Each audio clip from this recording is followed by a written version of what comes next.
বাঙালিদের দীপুদা দীঘা, পুরী, দার্জিলিং, তার মধ্যে সব থেকে লো বাজেটের ট্যুর হলো দীঘা।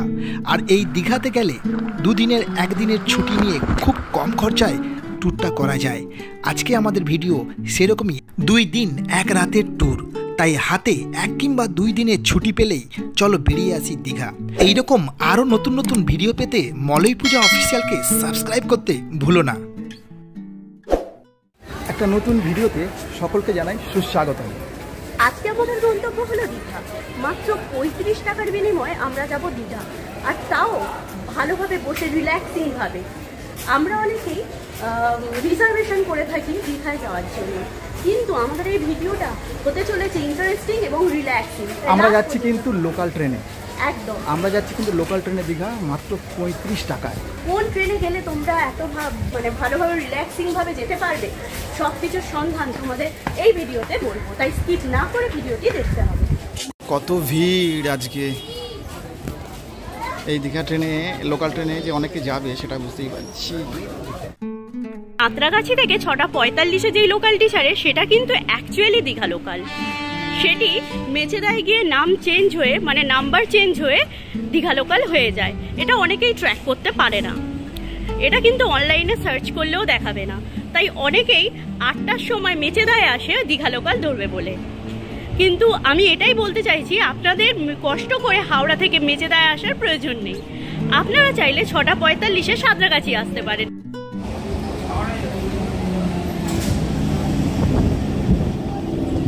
লেখা আছে মেছেদা। এইটা দীঘা দীঘা। হ্যাঁ হ্যাঁ, আরে চলো চলো রে ভাই। মেছেদায় গিয়ে ট্রেনটি কিন্তু আরো অনেকজন নেমে যাবে যারা দীঘায় যাবে না, তাই ট্রেনটি আরো খালি হয়ে যাবে। দীঘার প্যাসেঞ্জাররা কিন্তু এতে চাইলে উঠতে পারো, আর তোমরা যেতে পারবে রিল্যাক্সিং ভাবে বসে। আমরা আমাদের যাত্রাটি শুরু করেছিলাম উলবেড়িয়া স্টেশন থেকে। খরচ পড়েছিল পার হেড 35 টাকা। তোমরা যারা তাম্রলিপ্ত এক্সপ্রেস কিংবা কান্ডারি এক্সপ্রেসের কথা ভাবছো, তারা যদি টিকিট না পেয়ে থাকো তাহলে কিন্তু এই লোকাল ট্রেনের সাহায্য নিতে পারো। এই ট্রেনের কিন্তু সিট সর্বদা ফাঁকাই পাবে মেচেদা পর্যন্ত। পাঁশকুড়া থেকে একটু ভিড়ভাট্টা হয়ে যায়, তাই এই ট্রেন কিন্তু অনেকটাই গুরুত্ব পায় যারা অনেক কম খরচে দীঘা যেতে চায়। তাম্রলিপ্ত এক্সপ্রেস সকালে পৌঁছায় 10:30টার সময়, আর এই লোকাল ট্রেনটি পৌঁছায় 11টার সময়। ট্রেনের যে প্যাসেঞ্জার কিন্তু খুবই কম, অথচ ফুল সিজন।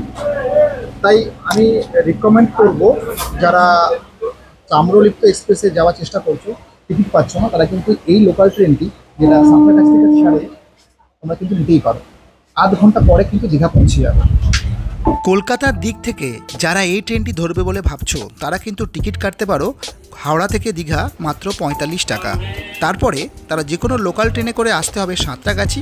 সাঁতরাগাছি থেকে 6:45-এ সাঁতরাগাছি মেছেদা বলে যে লোকালটি ছাড়ে, ওই ট্রেনে উঠে পড়তে হবে। ওটি আসলে দীঘা ট্রেন। ওটি মেছেদা থেকে নাম্বার চেঞ্জ হয়ে চলে আসবে দীঘা।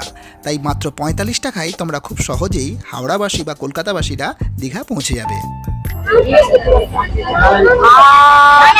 প্রিয় দর্শক, এই স্টেশনটাকে ভালো করে চিনে রাখো। এটা হলো আশাপূর্ণা দেবী স্টেশন। কাঁথি স্টেশনের ঠিক 2টো স্টপেজ পরে যারা মন্দারমণিতে যাবে লোকাল ট্রেনে, তারা কিন্তু এই আশাপূর্ণা দেবী স্টপেজে নামতে পারে। স্টপেজের নিচেই দেখালাম কতগুলো টোটো দাঁড়িয়ে রয়েছে। এই টোটোগুলোতে তোমরা ডাইরেক্ট মন্দারমণি যেতে পারো, কিংবা হাই রোডে গিয়ে এখান থেকে আবার অটো ধরে মন্দারমণি যেতে পারো। তো মন্দারমণির সব থেকে নিয়ারেস্ট স্টেশন হলো এই আশাপূর্ণা দেবী স্টপেজটি, এটা খেয়াল রাখতে হবে। অবশেষে দীর্ঘ প্রতীক্ষার অবসান ঘটিয়ে লোকাল ট্রেনে করে দীঘা পৌঁছালাম। এই লোকাল ট্রেনটা কিন্তু আবার কিছুক্ষণ পরেই রিটার্ন যাবে সাঁতরাগাছি পর্যন্ত।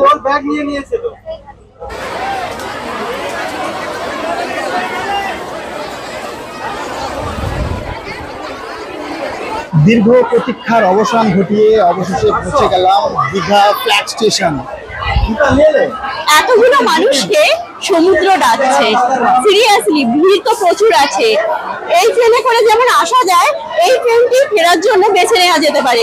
তো কারণ যতগুলো মানুষ দাঁড়িয়েছিল সবাই সিট পাবে, যা বুঝলাম সিট কিন্তু প্রত্যেকে পাবে। তোমরা দেখো ট্রেনের ভেতরে কিন্তু এখনো পর্যন্ত অনেক ফাঁকা, ভিড়ও নেই। তোমরা কিন্তু এই ট্রেনে ফিরতে পারো, খুব বেশি অসুবিধা হবে না। আছে 3টা বাচ্চা। গ্রীষ্মকাল বলে যেহেতু এটা সমুদ্রের সিজন, তাই মানুষ ঢলে ঢলে ভিড় করেছে কিন্তু দীঘাতে। প্রতিদিন প্রচুর মানুষ যাচ্ছে আর প্রচুর মানুষ ফিরছে, তা তোমরা দেখেই নিশ্চয়ই বুঝতে পারছো। এখানে প্রচুর টোটো রয়েছে আর অটোও রয়েছে, তাই চিন্তা নেই। মানুষ যেমন ভিড় করছে এখানে, মানুষের ভিড় সেই পরিমাণে কিন্তু অটো এবং টোটো মজুদ রয়েছে। তাই প্রত্যেকেই নিজস্ব হোটেলে বা নিজস্ব গন্তব্যে যাওয়ার জন্য গাড়ি পেয়ে যাবে, সেটা আবার শেয়ারে হোক কিংবা রিজার্ভ।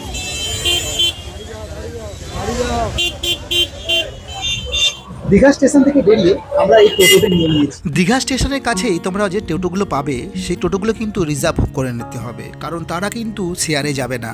আর রিজার্ভ বলবে 150, 200, 300 যে যেমন পারে বলবে। তোমরা যদি একটু কম খরচে যেতে চাও নিজের গন্তব্যে বা নিজের হোটেলে, তাহলে রাস্তায় চলে এসো এবং একটু জাহাজ বাড়ি থেকে হেঁটে উল্টো দিক থেকে আসা টোটোগুলোকে ধরে নাও। তাহলে তোমরা কিন্তু 50 টাকা 60 টাকাতে কিন্তু তোমাদের একদম নির্দিষ্ট হোটেল পর্যন্ত টোটো পেয়ে যাবে, যেরকম আমরা পেয়েছিলাম। এই হচ্ছে আমাদের হোটেল, হোটেল জিসি ইন্টারন্যাশনাল। এর পাশে হচ্ছে হোটেল বিপি ইন্টারন্যাশনাল, তার পাশে রয়েছে এনআরএস হিলটন। পরপর এখানে এরকম 4 স্টার ক্যাটাগরির হোটেলগুলো এখানে রয়েছে নিউ দীঘাতে। এগুলো সব নতুন হয়েছে, সবগুলোই সুইমিং পুলওয়ালা হোটেল। আর এই রাস্তাটা মেরিন ড্রাইভের ঠিক পরেই এই যে ঝাউবনটা রয়েছে, ঝাউবনের ঠিক পেছনেই রয়েছে সমুদ্র। আর ডান দিকে রয়েছে ঢেউসাগর পার্ক। চলো গিয়ে হোটেলটাকে দেখাই।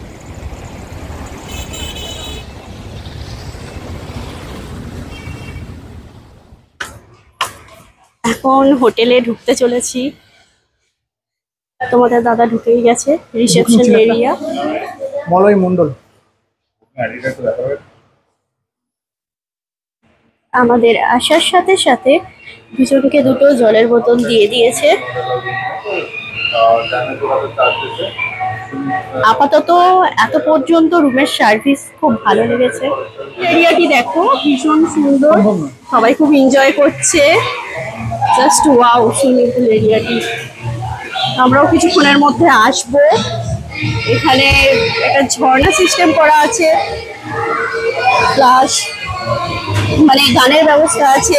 ফুলের ব্যবস্থা তো বেশ সুন্দর। আর মিডিল পয়েন্টে, রুমগুলির মিডিল পয়েন্টে রয়েছে এই সুইমিং পুল।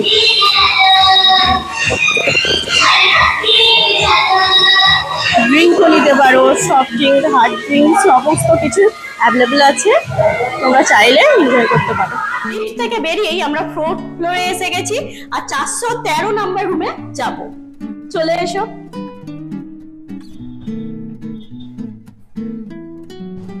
কার্ডের ব্যবস্থা আছে, এই কার্ড দিয়ে টাচ করে তবেই রুমটা কিন্তু ওপেন করা যাবে। গ্রিন আলো জ্বলে গেছে। ওয়াও, সিরিয়াসলি রুমটা জাস্ট দারুণ। রুমের মধ্যে সবকিছুই আছে। একটা রুমের মধ্যে যা যা থাকা দরকার, একটি বড় LED TV, cabinet, plus mirror. আর এদিকে বাথরুমটা চলো দেখি বাথরুমটা কেমন। বাথরুমে বেশ কিছু কিট দেওয়া আছে, সেটা হচ্ছে ডেন্টাল কিট, হোটেলের সোপ এন্ড শ্যাম্পু। ডেন্টাল কিটে কিন্তু দুটো টুথব্রাশ দেওয়া আছে, তার সাথে দেওয়া আছে এই পেস্টটা। আর একটা হোটেলের রুমের বা বাথরুমের মধ্যে যা যা থাকা দরকার সবকিছুই আছে। এইদিকে আছে গিজার, কারণ শীতকালে যারা আসবে তাদের গিজারের খুব প্রয়োজন। ছোট্ট রুমটা ছোটখাটোর মধ্যে বেশ ভালো আর পরিষ্কার পরিচ্ছন্ন। বেডটাও বেশ সুন্দর, খুব সফট, মানে স্প্রিং ওয়ালা বেড। আর এদিকে এসি দেওয়া আছে, এসি আমাদের অন করে দিয়েছে।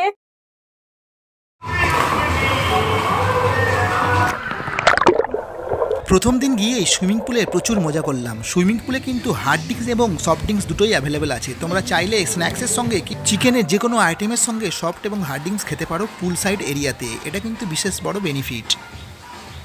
এখন রয়েছি হোটেল জিসি ইন্টারন্যাশনালের রেস্টুরেন্টে। তো রেস্টুরেন্টের অ্যাম্বিয়েন্স খুব সুন্দর আর প্রচণ্ড এক্সক্লুসিভ।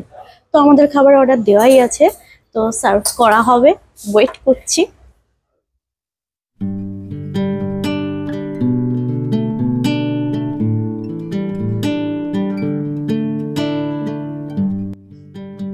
খাবার এসে গেছে। একটা জিনিস খুব ভালো লাগলো, ফুডগুলো র্যাপিং করা, হাইজিন মেনটেন করা। তো দেখো তোমরা, আমাদের খাবার অলরেডি রেডি হচ্ছে সার্ভ করার জন্য। এটা কি বলো তো? কমপ্লিট নিয়েছো না, ও কার এটা হচ্ছে কাঁকড়া, ও আর এটা হচ্ছে ইলিশ ভাপা।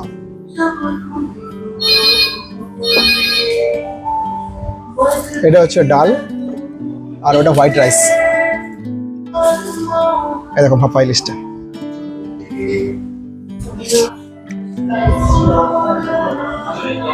ইলিশটা কিরকম তোমার দেখো।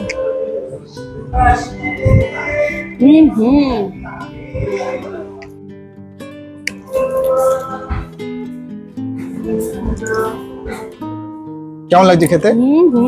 টেস্ট নিয়ে কোনো কথা হবে না। আর গ্রেভিটা জাস্ট একটা স্মোকি না ফ্লেভার আছে। বাহ, কম্বিনেশনটা এত সুন্দর গ্রেভির সাথে, আর কিছু বলতে পারছি না।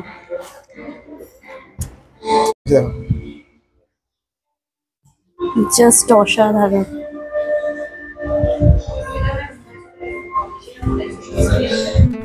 আমরা দাঁড়িয়ে রয়েছি আমাদের হোটেলের বিল্ডিং এর বাইরে। এই হচ্ছে হোটেল জিসি ইন্টারন্যাশনাল। আর এক্স্যাক্টলি জায়গাটা কোথায়? জায়গাটা হচ্ছে কিভাবে বোঝাবো, এই সামনে যে এই যে ঝাউবনটা রয়েছে, এই ঝাউবনের কাছেই রয়েছে ঢেউসাগর পার্ক এন্ট্রি গেট, এই সামনেটা। তাহলে ঢেউসাগর পার্কের এন্ট্রি গেটের এই সামনে যে পরপর যে রিসর্টগুলো রয়েছে, এই যে পরপর, তার মধ্যেই একটা রিসর্ট বা একটা হোটেল হলো জিসি ইন্টারন্যাশনাল। আর সমুদ্রটা হচ্ছে এখানে, মানে যারা ব্যালকনিতে থাকবে তারা কিন্তু সমুদ্র ডাইরেক্ট উপর দিয়ে দেখতে পাবে। চলে এসেছি জিসি ইন্টারন্যাশনালের রুফটপে। এখানেও কিন্তু আরেকটা এক্সট্রা সুইমিং পুল রয়েছে একদম উপরে। জলটা এখানেও কিন্তু ক্লিয়ার, একটা এক্সট্রা সুইমিং পুল। আর উপর থেকে নিচের দৃশ্যটা কিন্তু এরকম, সামনে ঝাউবন আর এই যে হচ্ছে সমুদ্র। এই দেখো সমুদ্র, কেমন লাগছে বলো তোমার এই রুফটপে এসে? আমরা অনেকেই খুঁজি, কিন্তু এত সুন্দর মানে হোটেলের মধ্যে এরকম একটা rooftop swimming pool plus cafeteria, just অসাধারণ। আর আশেপাশটা মানে পুরোটাই ক্যাফেটেরিয়া। এটা ক্যাফেটেরিয়া এরিয়া, এখানে চা কফি জলযোগ এখানে করতে পাওয়া যাবে। এখানটায় পুরো ক্যাফেটেরিয়া এরিয়া। রুফটপে যে সুইমিং পুলটি দেখালাম এটি হলো প্রাইভেট সুইমিং পুল। কোনো গেস্ট যদি প্রাইভেটলি এই সুইমিং পুলে স্নান করতে চায় তাহলে করতে পারে, তার জন্য এক্সট্রা চার্জ লাগবে 500 টাকা পার হেড। যতই সুইমিং পুলওয়ালা হোটেলে আসে না কেন, দীঘার সি বিচে না এসে থাকা যায়। আর দেখো সি বিচটা এখন ঠিক সন্ধ্যের আগে কী পরিমাণে ভিড়। অনেকেই স্নান করে বাড়ি যাচ্ছে, মানে হোটেলে ফিরছে, আর কিছু লোক সমুদ্রের হাওয়া খাওয়ার জন্য তো এখানে আসছে। ভিড়টা তো ভালোই দেখা যাচ্ছে। সমুদ্র তো সমুদ্রই।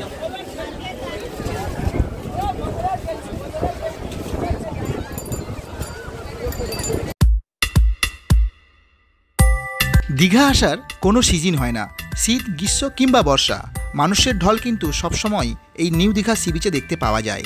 এখন হচ্ছে গ্রীষ্মকাল, প্রচুর পরিমাণে ভিড়, মানুষজন স্নান করছে এবং সমুদ্রের মজা নিচ্ছে। এখন কিন্তু এক্স্যাক্টলি সন্ধ্যের ঠিক আগে, কিন্তু তবুও মানুষের ভিড় দেখে বোঝা যাচ্ছে মানুষ প্রতিটা মুহূর্তে আনন্দটাকে উপভোগ করে নিতে চায়।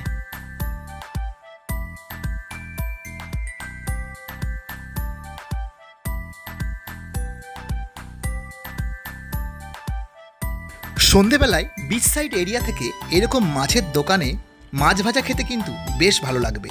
সঙ্গে যদি থাকে প্রিয়জন কিংবা ফ্যামিলি, তাদেরকে নিয়ে বসে একটু আড্ডা, সঙ্গে চা, তো সন্ধেটা জমে যাবে সমুদ্রের পাড়ে।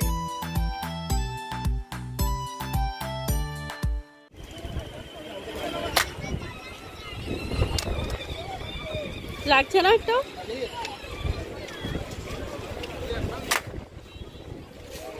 When there's no more hope is left in me, সন্ধ্যার পর আমাদের এই বিচ সাইড এরিয়াতে এরকম 4 স্টার ক্যাটাগরির হোটেলগুলোকে কেমন লাগছে শুধু একবার দেখো, জাস্ট অসম। আমাদের হোটেল জিসি ইন্টারন্যাশনাল বার ওপেন, মানে এতে শুধুমাত্র বার আছে। যারা বার ইউজ করতে চাও তোমরা রেস্টুরেন্টের পাশেই বার পেয়ে যাবে। আর রুফটপে কীরকম লাইট জ্বালিয়েছে, বেশ সুন্দর লাগছে দেখতে। ওপর থেকে এই সন্ধেবেলার দৃশ্যটা দেখো শুধু, কি সুন্দর লাগছে দেখতে, যেন মনে হচ্ছে সিঙ্গাপুরে রয়েছে, বিদেশে রয়েছে, এমন একটা ফিল আসছে।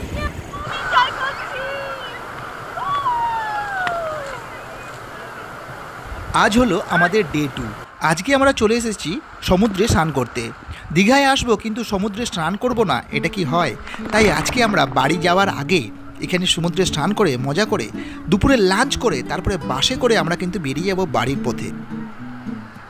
প্রিয় দর্শক, তোমরা যদি আমাদের এই ট্যুর প্ল্যানটাকে ফলো করে এই রকমভাবেই নিজেদের দীঘা ট্যুর করতে চাও তাহলে অবশ্যই আমাদের ভিডিওটি প্রথম থেকে শেষ পর্যন্ত যেভাবে আমরা ট্যুরটি করেছি তোমরা করতে পারো।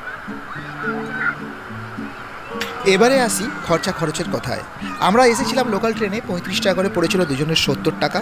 হোটেলটির দাম পড়েছে আমাদের 1460 টাকা প্লাস ট্যাক্স। আর হোটেলে আমরা খাবার খেয়েছিলাম 1200 টাকার মতো। লাঞ্চ করেছি পরের দিনে 200 টাকা। আর ফিরেছি যে বাসে সেটা হলো 250 টাকা করে, এসি বাসে দুজনের 500 টাকা পড়েছিল। আর ওইখানে লোকাল টোটো লেগেছিল যাতায়াতের জন্য, সেটা হলো 100 টাকা। তো টোটাল খরচা হয়েছিল আমাদের 3792 টাকা। বন্ধুরা, ভিডিওটি যদি ভালো লেগে থাকে তাহলে অবশ্যই একটি লাইক করো, আর চ্যানেলে নতুন হলে সাবস্ক্রাইব করতে ভুলো না। তাহলে দেখা হচ্ছে নেক্সট ভিডিওতে।